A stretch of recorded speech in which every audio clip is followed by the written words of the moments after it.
A mom with dwarfism was told that her baby wouldn't live, but she gave birth to a second miracle child.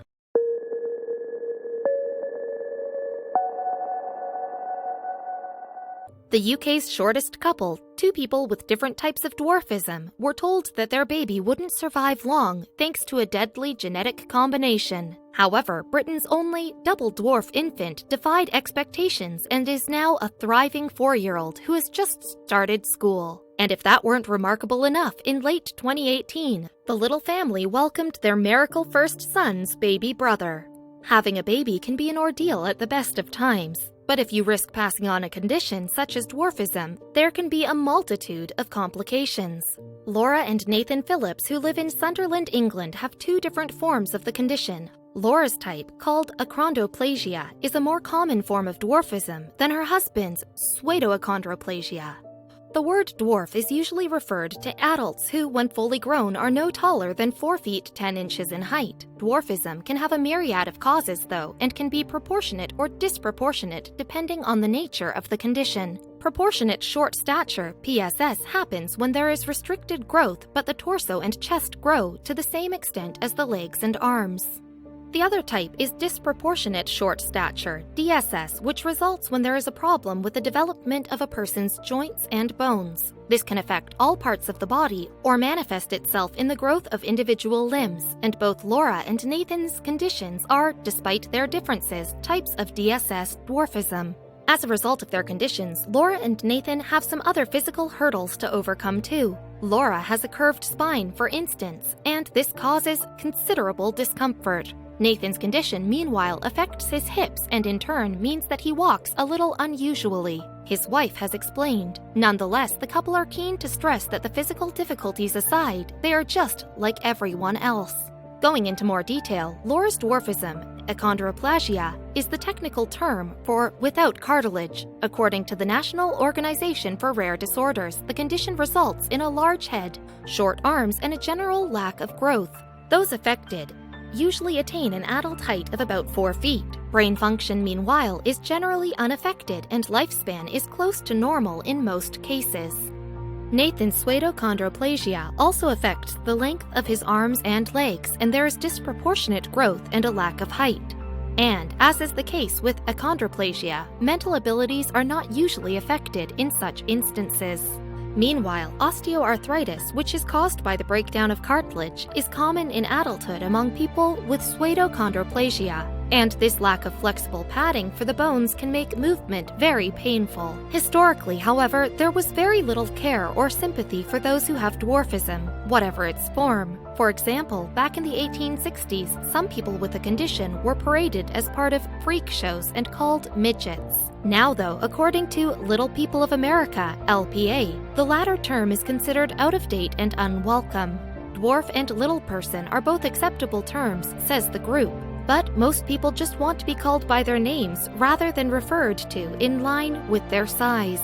There are, in fact, over 200 forms of dwarfism, and some of them have associated difficulties. But according to charity Little People UK, most smaller people can actually lead healthy, active lives, both mentally and physically. How so? Well, the majority of people who have dwarfism are actually born to parents who are normal in terms of their height, as the condition usually arises out of random genetic mutation. This was certainly the case for Laura, as her dad, Dave Whitfield, told magazine The Radio Times in 2016. He and his partner hadn't found out about their daughter's dwarfism until after her birth. And although it wasn't obvious at first that there was anything out of the ordinary, Laura's mother had, while cuddling her little girl, an inkling that there might be an issue. Then, a short time later, Laura's achondroplasia was diagnosed.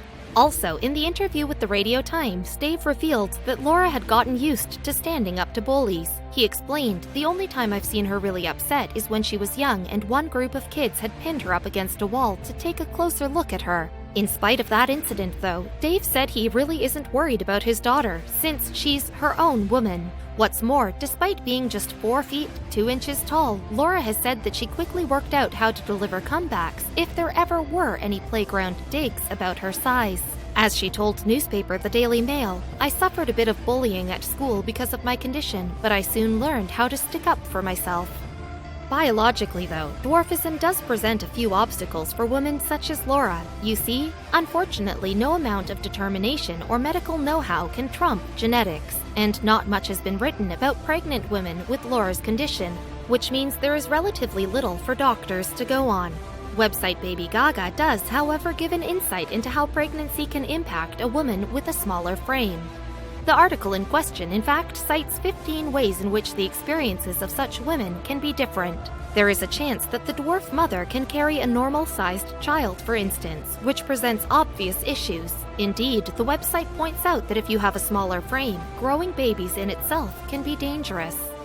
So, when you think that most mothers who are considerably shorter than average height weigh perhaps about the same as a child, then giving birth can be a scary scenario, according to Baby Gaga writer Erin Burkhalter.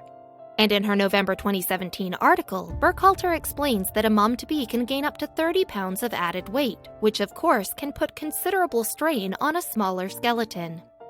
With all this said, a child being born with dwarfism occurs around 1 in just 25,000 births, and if parents have different strains of dwarfism, as in Laura and Nathan's case, then there is about a 1 in 4 chance that the child will have either one or the other of the dwarfism types. In such instances, there is also a 25% chance that the child will inherit both conditions, as the Phillips baby did, becoming the only known UK case of double dwarfism. Despite the presence of occasionally insightful articles, though, the couple believed that there is a lot of general ignorance about what being a dwarf is really like. Speaking to website Alba Waba in July 2018, Nathan said, "To some people it's still a myth. You know, there's no such thing as dwarfs, they'll say. They're from fairy tales, and you just think, well, my goodness, the lack of education there. Are we so small that we're all forgotten about?"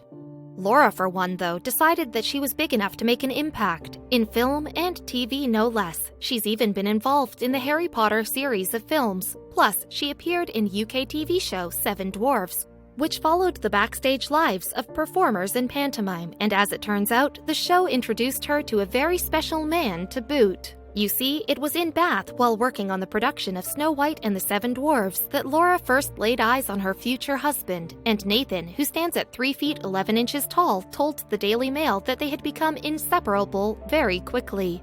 He said, "We got to know each other before the end of the run, and from that point, we haven't been apart." Laura added that the pair got together in January 2013 and became engaged in April of the same year. Then, within 4 months, she was pregnant with their first child. "It all went so fast," she told reporters. Laura then found out that Nathan had asked her dad for her hand in marriage, and she decided that rather than wait for him, she would spring her own surprise. After finding out about what Nathan had planned to do, Laura made up her mind to accelerate the process. So, as the Fresh Thinker told UK TV show This Morning, following a meal topped off with Nathan's favorite dessert, she popped the question to him. She explained, "I thought it would be nice for a woman to ask rather than a man." However, the build-up to the big day was marred by a setback when it came to finding the perfect gown. Laura started the dress search early in January 2016, months before her August wedding. And as she jokingly claimed in her Twitter feed, she was spoiled for choice. She said, "Me and one of my bridesmaids dress shopping. So hard to choose the dress, there's so many to choose from." Things didn't get any easier either. Laura recalled her Pretty Woman moment, for one. Yes, in a scene like that from the Julia Roberts movie, a shopping assistant reportedly sneered at her for daring to be in the wrong shop. Laura had had her heart set on a fitted style dress that showed off her curves, a touch of Hollywood vintage. However, the assistants seemed to think that they knew better. Speaking to the newspaper The Sun, the diminutive bride-to-be recounted her battle to get store staff to accept her size. "I went into a number of bridal shops and the store assistants did a double take," she said. "They tried to push me towards the children's wedding clothes or ugly simple dresses that didn't suit me." One manager apparently didn't even want to let Laura try a dress on at all. Laura explained, "I had to almost throw a tantrum before she took it off the mannequin. She was shocked when I tried it on. It fit up top as, surprise, surprise, I have a bust and waist and it simply needed shortening." But Laura was angry at the prejudice that she had allegedly endured and had no intention of buying from that shop. Fortunately, though, she found her perfect dress somewhere else. Then the big day arrived and Laura and Nathan got married in style at South Cowsey Inn, County Durham, with around 50 invited guests. Laura was wearing an 800-pound, $1,010 white-fitted dress decorated with embroidery and pearls, and Nathan, handsome in a gray suit with a rose adorning his lapel, was the dashing groom. The couple revealed some snaps of their stylish August 2016 wedding to the Daily Mail. One touching shot shows them exchanging rings. Another is of the loving couple becoming husband and wife with a kiss. Perhaps the most romantic, though, is a picture of the new husband and wife striding out onto the dance floor to enjoy the music. Laura had chosen a navy and white theme for her big day and went for the bold love wording above the invitations as a theme for her reception. The centerpiece cake also featured cream and blue layers trimmed with ribbon, lace, and roses, and one wedding picture even shows the cake next to huge illuminated letters that are almost the same height as the happy couple. The newlyweds said the wedding was a symbol of how far they had come, and it gave them the chance to exude their strength and optimism. Yes, it seems that the couple's conditions weren't going to get in the way of their fairy tale. Talking to the Daily Mail, Laura said, "The wedding was a great platform to show everyone how confident we both were within ourselves, and we had the best day of our lives." Yet, the wedding is only half of the story. Not long after they agreed to get married back in 2013, the couple had learned the overwhelming news that they were going to be parents. But because of their different dwarfism types, the pregnancy didn't progress as easily as they have wanted. In fact, scans made them aware that not all was well with the baby. As Laura told newspaper The Daily Express, "I was having scans once a week because they were a little worried there could be complications. It wasn't until 24 or 25 weeks in that things started changing. They noticed that his measurements weren't quite what they should be. They thought that he had inherited 2 rare genes that could have been dangerous." In fact, doctors were so concerned when they found out that the baby had double dwarfism that they urged Laura to have an abortion. The condition can, you see, often be fatal, and affected babies usually only live for hours after birth. The mortality rate is due to various issues, including the size of the baby's upper body and neurological concerns, and together, these make the odds of such infants surviving very low. Most babies who inherit this deadly combination of genes don't make it. Laura decided against an abortion, however, as she and her husband already felt utterly devoted to their tiny son. So she vowed to see how far she could get with the pregnancy, and in the face of all medical advice, told herself that it would be okay. However, against all of the odds, Nathan Jr. survived and is doing well. And despite his genetic disadvantages, it's generally thought that apart from extra checkups, he should be able to lead a normal life. He even had a special role at his parents' wedding. He carried their rings. The youngster did, though, get very tired owing to the weight of the cushion on which the rings lay. "We waited so long to get married so that little Nathan could be old enough to carry the rings," Laura told the Daily Mail. But in the end, the cushion was too heavy for him. He decided he didn't want to carry it anymore, and he threw it to the side. And yet the couple found his unique way of stealing the limelight very amusing. What's more, in spite of having to face the very real chance that their child might not survive long after birth, Laura and Nathan Sr. decided that it was worth doing all over again. So in July 2018, having already had one miracle baby, Laura and her husband attended a 24-week scan of yet another incredible bundle of joy. They also told reporters that they were very excited and hoping things would be relaxed and smooth. What did the scan reveal? Well, although there were no definitive results, both parents believed it showed strong signs that their developing son had a form of dwarfism. Laura told reporters, "He definitely looked like how Nathan Jr. did on his scan. You could see the features of achondroplasia, my condition, straight away. With achondroplasia, we don't have the bone in our nose, and then our forehead comes out." The couple also said that while the unborn child appeared to have some form of dwarfism, there was again the chance that he could have both forms, like his brother, and be a second double dwarf. In July 2018, Laura explained how she was fully prepared for all possible outcomes. But it was a waiting game.